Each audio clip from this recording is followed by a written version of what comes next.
其他消息，咱来关心巴西进口专案进口技能出现济争议。中央即马已经展开联合稽查，地方政府为着要防止进口技能流入去学校的营养午餐，嘛拢已经主动咧发动稽查。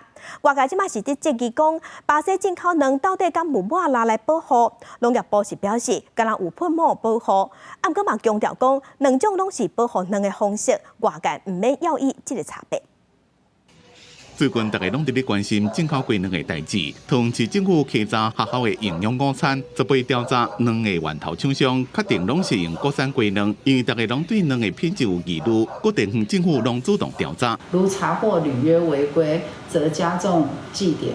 倘记点达20点以上，学校可终止契约。全部的单都是以采用全收的部分，因为在运输过程中，我们也避免这些细菌的滋生。 台北市政府食安官、消保官则被到中央特产会稽查调进口鸡卵的资料，结果特产会现场交不出来。市府限19进前提供巴西卵品流向的资料，若无依照食安法的罚3万到300万。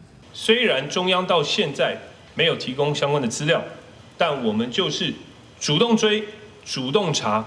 就算亲自上门，也要查。行政院只是自今仔日开始，农业部加食药署连续3天进行联合稽查专案进口鸡卵洗选场，并且公布特产会7个县市总共13个冷链程度的地点，提供各县市政府合区内的卵品流向资讯。但是农业部进前讲，巴西进口鸡卵有喷膜处理，会让延长保存期限。不过这么传讲，有内部的资料显示，这批巴西鸡卵并无抹蜡。同样的鸡蛋的一个蛋壳的一个保护，那有一些来源厂它会用涂蜡的方式，有一些来源厂是用喷膜的方式。